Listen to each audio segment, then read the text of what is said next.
With so and so వచ్చి అలా వచ్చినప్పుడు నువ్వు ఎట్లా పోతావు ఎవడు చెప్తాడు ఇది? ఇటువంటి చోట తచ్చ యథాప్రాప్తం అనుష్ఠేయం. కాబట్టి ఆయన కనుక ఒకవేళ కాళ్ళతో నడిచి వస్తే 2 సార్లు భోంచేస్తున్నాడు సార్. ఆయన కనుక కారులో వస్తే, ఇప్పుడు రే స్వామీజీ అక్కడ 6 ఉండే ఇడ్లీలు, ఇప్పుడు నాకు 3, మా ఆవిడికి 3, అంతకు మించి తినగలం. కానీ షుగర్ వచ్చింది ఇటీవల ఇద్దరికి, అందువల్ల 3 3 3 + 3 ఓకే. ఇప్పుడు అతిథి వచ్చాడు, అడ్జస్ట్ అవుతాం. 2 + 2 + 2 3. డ్రైవర్ని పిలిచామనుకో 1.5 కష్టం స్వామీజీ. ఒక్కసారి 50% పడిపోవడం అనేది కష్టం. అటువంటి చోట ఆలోచించుకో, సరేనా? ఆలోచించుకో, అది ఏం చేయాలని ఆలోచించుకొని దాని ప్రకారం చేసుకో. లేదంటే ఆయన నేడు మన డ్రైవర్ గారు కూడా భోంచేస్తారని, పర్వాలేదు అతను చేసి వచ్చాడు సార్ 100. యథాప్రాప్తం అనుష్ఠేయం అంతే. అంతేగాని ఆయన కారులో, వెరీ ఇంపార్టెంట్, కారులో వచ్చాడంటే డ్రైవర్ని పిలవాలా. సపోజ్ గుర్రం మీద వచ్చాడు అనుకోండి,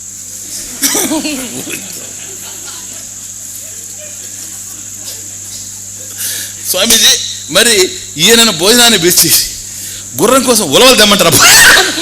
వద్దు, నాట్ నెసరీ. ఇప్పుడు ఈయన లోపలికి రమ్మని, మీరు భోజనం చేస్తా ఉండండి, నేను పోయి ఉలవలు చేస్తా. ఎందుకని? అతిథి యస్య స్వాధ్యాయ ప్రవచనేచ. కాబట్టి ఇంతకుముందు ఎట్లాగైతే డ్రైవర్కి మిమ్మల్ని పిలిచినప్పుడు డ్రైవర్కి కూడా భోజనం పెట్టడం జరిగిందో, అట్లాగే మీరు ఇప్పుడు గుర్రం మీద వచ్చారు కనుక గుర్రానికి ఉలవలు తెస్తా. ఇది తచ్చ యథాప్రాప్తం అనుష్ఠేయం. అర్థమవుతుంది ఇట్లా. కాబట్టి ప్రతి విషయంలో కూడాను మనం జాగ్రత్తగా ఉండాలి. మన ఇంటికి ఒక కారులోనే వస్తాడు మన బంధువు, 2 రోజులు ఉంటాడు, పోతా ఉన్నాడు. ఇప్పుడు ఏం చేయాలి? కారులో పెట్రోల్ పట్టించాలని లేదా?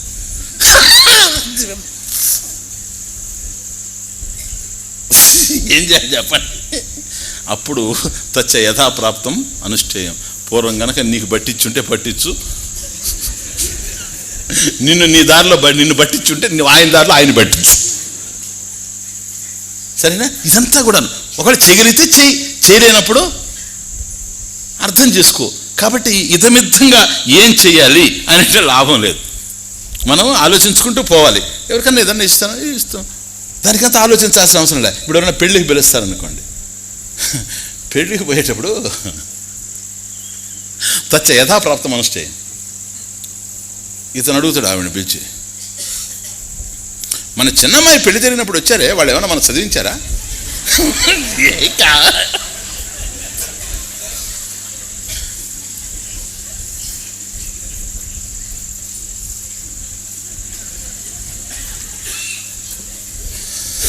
కానుకలో వాళ్ళ ఇంటి పెళ్ళికి పోయేది. ఇప్పుడు అడుగుతాడు, మరి చిన్నమ్మాయి పెళ్ళప్పుడు వాళ్ళు వచ్చారు కదా, మనకేమైనా చదివించారని. ఇది ఎప్పుడు చిన్నమ్మాయి పెళ్ళి 7 సంవత్సరాల క్రితం.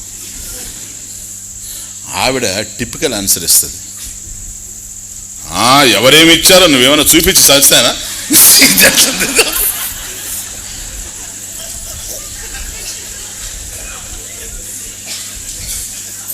ఇదేం చూసానా, నువ్వు ఏ రోజు నాకు ఏం చూపించావు కనుక మైసూరు మహాశయ. అర్థమైందే? కాబట్టి నువ్వు పెద్దోడు ఇద్దరు కలిసి అన్నీ తీసుకుని లోపలికి పోతారు. నాకేం నేను చిన్నోడు కూర్చోండి. ఇప్పుడు వచ్చి వాళ్ళంత ఇచ్చారు, మళ్ళీ ఆయన నేను అడిగిన సమాధానం చెప్పచ్చు కదా, నువ్వు ఏదో అడగపోతే. ఇదంతా మీనింగ్లెస్. అందుకని కొందరు ఏం చేస్తారంటే పూర్వపు రోజుల్లో ఉండ ఎవడెవడు ఎంత తెచ్చింది. పూర్వపు రోజుల్లో 2 ఉండేటి. ఒకటి ఏంటంటే కనిపించకుండా ఉండే పుస్తకం, రెండవది ఒక వేలాడుతూ ఉండేటువంటి ఒక కమ్మి. అంటే వచ్చిన ఉత్తరాలంతా అది ఓ తేనె పట్టులాగా ప్రతి ఇంట్లో ఒకటి తగిలిచ్చేసి ఉంటారు ఒకటి. ఇప్పుడు చూడండి, know what I say is that is better. బాగా ఆలోచన, అది బెటర్. ఇప్పుడులా నిన్నొచ్చిన ఉత్తరం ఎక్కడ అని ఎతికితే అందరూ 50 మంది కలిసి వెతుకుతాం, అది ఎక్కడ ఉందో కానీ పూర్వ రోజుల్లో అది కాదు. ఒక కమ్మి కట్టేస్తాడు అంతే, ఒక ఐరన్ చిన్నది ఒక ముక్క తీసుకొని కట్టేస్తాడు అంతే. చదివేసిన తర్వాత దానికి 6 నెలలు కావాల్సి కూడా మేము చేసేవాళ్ళం. అది వాళ్ళకి ఏదైనా కావాలంటే మా నాన్న ఏం చేసేవాడంటే ఒక పైసా ఇచ్చేసి మమ్మల్ని దాన్ని మా ముందు వేసేవాడు. ఏదైనా తినేసి వచ్చి దాన్ని వెతకండి, సెప్టెంబర్లో మేము దాన్ని వెతుకుతూ కూర్చునేవాళ్ళం చెడ్డి వేసుకొని. ఆ రోజుల్లో అవన్నీ జ్ఞాపకం చేసుకుంటుంటే ఎంత అందమైనటువంటి విషయాలు తెలుసా అది. కాబట్టి ఇది ఏమో ముందు కనపడుతుండేది, లోపలేమో పుస్తకం ఉండేది. ఎవరింటికి పోయినా ఎవరు వచ్చి మన ఇంటికి వచ్చినా వాళ్ళు మన పెళ్ళికి ఏమేమి ఎవరెవరు కానుకలు, నల్ల మేకల పోలయ్యా 3 రూపాయలు,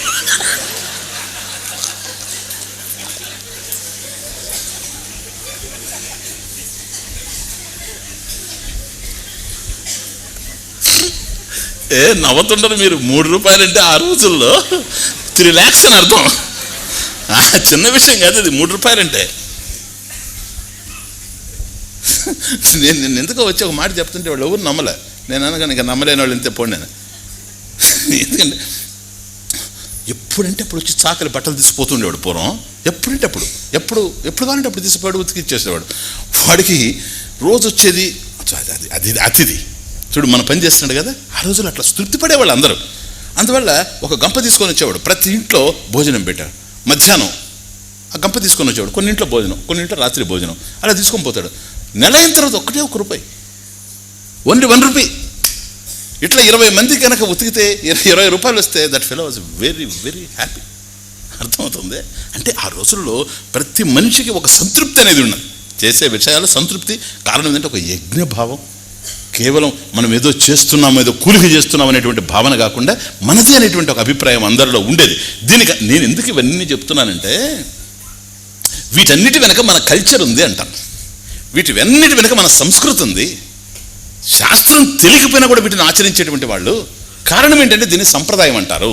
శాస్త్రం తెలిసిన వాడు ఆచరిస్తే అర్థమైంది. ఇప్పుడు ఒక ఇంట్లో బయట నుంచి రాగానే కాళ్ళు కడుక్కొని లోపలికి వస్తాడు అనుకోండి పెద్ద ఆయన, ఆ తర్వాత అందరూ అట్లాగే వచ్చేవాళ్ళు అంతే, ఎవరు చెప్పాల్సిన అవసరం లేదు. దిస్ ఈజ్ సంప్రదాయం, tradition, holy tradition, secret tradition. కాబట్టి పెద్దలు ఏదైతే ఆచరిస్తూ ఉంటారో అది చిన్నలు ఆచరిస్తూ ఉంటారు. కాబట్టి తెలిసిన వాడు ఆచరిస్తాడు అనుకోండి, తెలియని వాడు ఆ మార్గంలో వెళుతూ ఉంటాడు. అది అందుకని నేను చెప్తాను.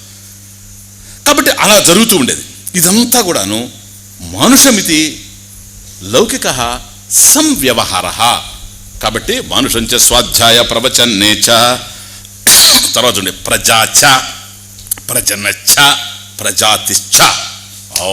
ప్రజాచ ఉత్పాద్యాః, ప్రజాచ స్వాధ్యాయ ప్రవచనేచ, స్వాధ్యాయ ప్రవచనాలు చేస్తూ ఉండాలి. ప్రజాచ ఉత్పాద్యాః. ఇప్పుడు అర్థమైందా? ఈ ఏదైతే ఉపనిషత్తు మనం వింటున్నామో ఇది ఉపనిషత్తు కేవలం సన్యాసులకి అనేది అర్థమైపోయింది. ఇప్పుడు ప్రజా ఉత్పాద్యాః, ప్రజాః, ప్రజాచ ఉత్పాద్యాః. సంతానం, సంతానం ఉత్పాద్యాః, సంతానోత్పత్తి. స్వాధ్యాయ ప్రవచనేచ, స్వాధ్యాయ ప్రవచనాలను చేస్తూ ఉండు. కానీ గృహస్థుడివి గనక for the sake of progeny, this is please, సంతతి కోసం, సంతతి కోసం మీరు చేస్తూ ఉండాలి. పిల్లల్ని కంటూ ఉండడం. ఉత్పాద్యాః, పిల్లల్ని సంతానోత్పత్తి. ప్రజాచ స్వాధ్యాయ ప్రవచనేచ, ప్రజనశ్చ, ప్రజా ప్రజననం, ప్రజనశ్చ ప్రజననం, సంగమం ఇత్యర్థః. ఋతౌ భార్యాగమనం ఇత్యర్థః. ప్రజనశ్చ స్వాధ్యాయ ప్రవచనేచ. కాబట్టి స్వాధ్యాయం మాత్రం ఎప్పుడూ నడుస్తూ ఉండాలి. కానీ ఈ సంతతికి కూడా ఒక పద్ధతి. ఈ కాలాన్ని స్టడీ చేశారు, ఋతువుల్ని స్టడీ చేశారు, ఏ ఋతువులో ఏ శక్తి ఉందో స్టడీ చేశారు. కాబట్టి మీకు కలిగేటువంటి సంతానం కూడాను, కర్మకాండలో ఇదంతా జ్ఞానం క్వశ్చనే లేదు, ఇవన్నీ కర్మకాండలో. కాబట్టి కలిగేటువంటి సంతానం కూడాను పుత్రులు కానీ పుత్రికలు కానీ వాళ్ళ బిడ్డలు కానీ అందరూ కూడా ఆరోగ్యవంతులుగా ఉండాలి అనుకునేటట్లయితే ఋతౌ భార్యా సంగమం ఇది. కాబట్టి ఏ ఏ ఋతువుల్లో ఆ విధంగా చరించాలి, అది ప్రజననం. ప్రజనం ప్రజననం ప్రజనశ్చ స్వాధ్యాయ ప్రవచనేచ ఋతౌ భార్యాగమనం ఇత్యర్థః. ప్రజాతిశ్చ స్వాధ్యాయ ప్రవచనేచ. నెక్స్ట్ ప్రజ అన్నప్పుడు సంతానం, ప్రజనశ్చ భార్యాగమనం, ప్రజాతిశ్చ పౌత్రోత్పత్తి. ఇంతకుముందు ఉత్పాద్యా పుత్రోత్పత్తి, ఇది పౌత్రోత్పత్తి. మనవళ్ళు మనవరాళ్ల కోసం ప్రజాతిశ్చ. దీన్ని పుత్రో నివేశయితవ్యః కర్మకాండలో. పుత్రో నివేశయితవ్యః, తవ్య ప్రత్యయం అది, అంటే నువ్వు చేయదగింది తవ్య. ఇది ఎక్కడ నిన్నారా మీరు? తవ్య నారాయణి బోలో. తవ్య శ్రోతవ్యో మంతవ్యో నిధిధ్యాసితవ్య, తవ్య ప్రత్యయం అంటే అనుసరణ, తప్పకుండా చేయదగింది తవ్య ప్రత్యయం. అట్లాగే ఇక్కడ కూడాను పుత్రో నివేశయి తవ్య. నివేశ అంటే ఏంటో తెలుసా? పెళ్ళి, కళ్యాణం. ఇది నివేశ అంటే కళ్యాణం, పెళ్ళి. నివేశయితవ్య పుత్రో నివేశయితవ్య. కాబట్టి నీ పిల్లవాడు ఉంటే పిల్లవాడు పెళ్లి చేయాలి, అమ్మాయి ఉంటే అమ్మాయి పెళ్లి చేయాలి. ఎందుకని? పౌత్రోత్పత్తి, గ్రాండ్ సన్ కూడా కావాలి. చూచారా తమాషా? ఆ పరిస్థితుల్లో కూడా ఎప్పుడు గ్రాండ్ సన్ వచ్చేది? నువ్వు ముసలాడు అయిపోతుంటావు, పెద్దవాడు అయిపోతున్నావు. స్వాధ్యాయ ప్రవచనేచ అదేడా. ప్రజనశ్చ స్వాధ్యాయ ప్రవచనేచ ప్రజాశ్చ స్వాధ్యాయ ప్రవచనేచ ప్రజాతిశ్చ స్వాధ్యాయ ప్రవచనేచ.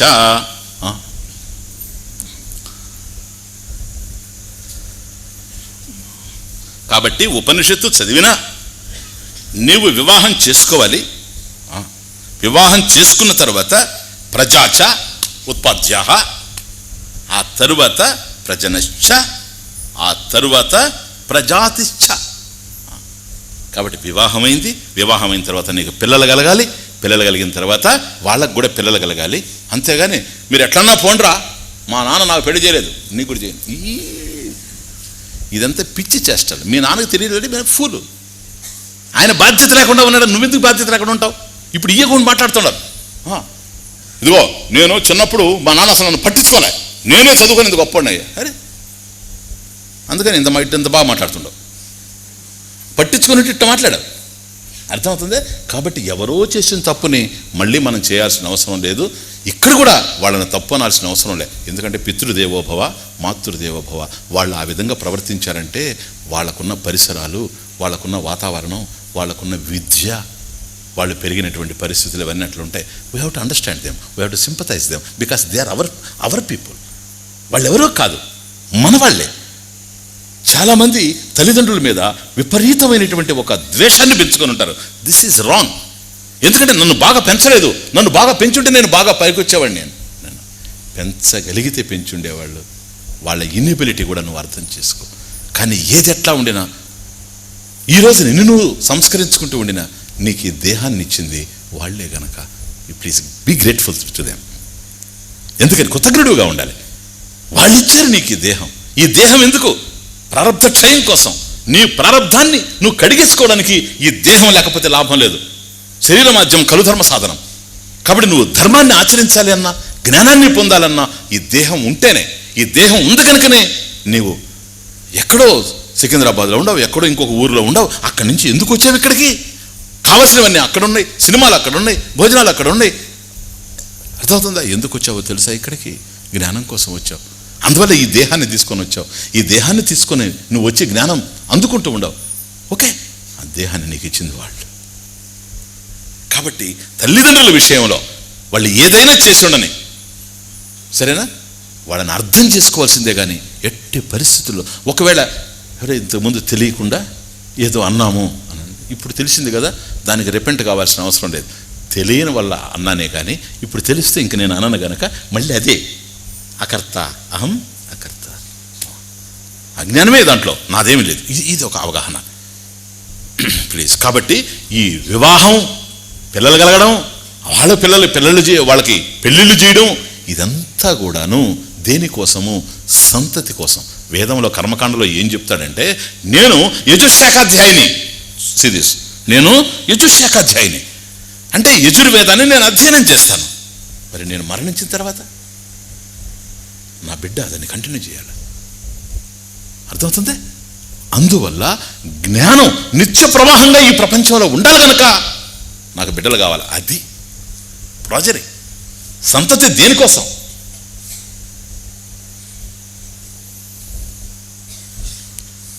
నీకు జ్ఞాపకం వస్తూ ఉంది. ఇప్పుడు ఏదైనా సరే వేదం, ఉపనిషత్తులు వాటి మీదనే తిరిగింది మందంతా.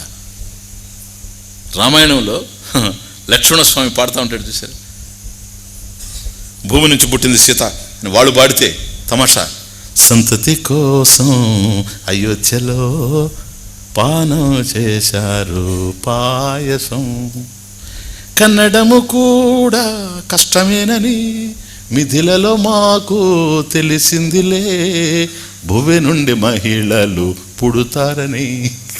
మర్చిపోయారా? అంటే తమాషా అనుకోండి ఆ రోజుల్లో. ఇప్పుడు అది కూడా లేదు కదా. ఇప్పుడు చూడు ఎంత అందంగా ఉందో చూడు.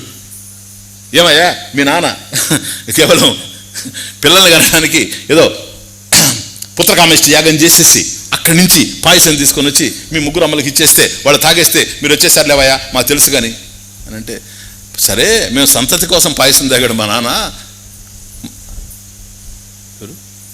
కానీ మిథిలలో అంటే మగపిల్లవాళ్ళ తరఫున ఆడవాళ్ళని అనడం, ఆడపిల్లల తరఫున మగవాళ్ళని.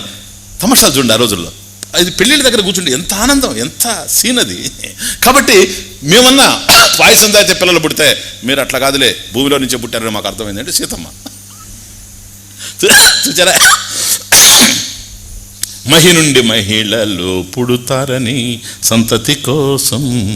ఈరోజు మీకు తైత్రేయం చెప్తూ ఉంటే ప్రజాశ్చ ప్రజాతిశ్చ ప్రజనశ్చ, కానీ రామాయణం రాసింది 12 సంవత్సరాల క్రితం. ఒక అర్థం అవుతుంది. So it is there clear. పిల్లలు ఎందుకు ఆ రోజుల్లో మన వాళ్ళకంటే సంతతి. కాబట్టి నేను ధర్మంగా ఉండేటువంటి వాడిని, నా బిడ్డ కూడా ధర్మంగా ఉండాలి. నేను ఈ విధమైన ఒక్కొక్కరు ఒక్కొక్క శాఖ వేదాన్ని, ఎందుకంటే పుస్తకాలు లేవు, నోట్లోనే పెట్టుకొని పోవాలి. It's a must. అది తమాషా. ఇప్పుడు తన బిడ్డకు కనుక వేదం రాకపోతే మళ్ళీ కష్టమైపోతుంది, కట్ అయిపోతుంది. ఎక్కడ జ్ఞాన ప్రవాహం ఈ విధంగా కొన్ని వేల సంవత్సరాలుగా పుస్తకాలు లేకపోయినా, ప్రింటింగ్ ప్రెసెస్ లేకపోయినా కదిలి వచ్చింది చూచారా? అది కదా ఎంత గొప్ప విషయం, ఎంత త్యాగం దీని వెనక. దీనికోసం ప్రజాచ స్వాధ్యాయ ప్రవచనేచ ప్రజనశ్చ స్వాధ్యాయ ప్రవచనేచ ప్రజాతిశ్చ స్వాధ్యాయ ప్రవచనేచ. అర్థమైందే? ఈ విధంగా ఇప్పుడు వరకు ఏవైతే సాధనలు, మనం కర్మలు ఏవైతే ఆచరిస్తూ ఉన్నామో దేనికోసం? దేనికి కర్మలని? ఋతం, సత్యం, తపస్సు, దమము, శమము. దేనికి ఇదంతా? అంతఃకరణ శుద్ధి, అంతఃకరణ నైశ్చల్యం. సరేనా? దృష్టఫలము అదృష్టఫలము రెండు ఉంటాయి. ఒకవేళ నీకు లోకాలు కావాలనుకుంటే లోకప్రాప్తి కూడా కలుగుతుంది. లేదు నాకు జ్ఞానమే కావాలనుకుంటే అంతఃకరణ నైశ్చల్యం, అంతఃకరణ శుద్ధి. Okay, clear. సత్యమితి సత్యవచారాధీతరః. సత్యం ఇది సత్యవచారాధీతరః. రధీతరస గోత్రః రాధీతరః. సత్యవచ ఇది నామ. అది రాధీతరః ఆయన అంటే ఏంటో తెలుసా? రధీతరస గోత్రుడు, గోత్రం. రధీతరస గోత్రస్య సత్యవచ. చూడండి ఆ పేరు, చూడండి ఎంత అందమైనటువంటి పేరు. సత్యవచ ఆచార్య. సత్యవచ అనేటువంటి ఆచార్యుడు ఎవరండి? ఆయన రధీతర గోత్రోద్భవుడు. కాబట్టి రధీతరస గోత్రానికి సంబంధించినటువంటి సత్యవచ ఆచార్యుడు ఏం చెప్తున్నాడంటే సత్యమితి. అది ఇంకేమి లేదు. సత్యమితి అనుష్ఠేయ అంటే ఆయనకి నచ్చింది. అంటే కొన్ని అభిప్రాయాలు చెప్తున్నాడు, ఇంకేమి లేదు. కనుక స్వాధ్యాయ ప్రవచనాలు చేస్తూ సత్యం ఒక్కదాన్ని పట్టుకుంటే సరిపోతుంది అని రధీతర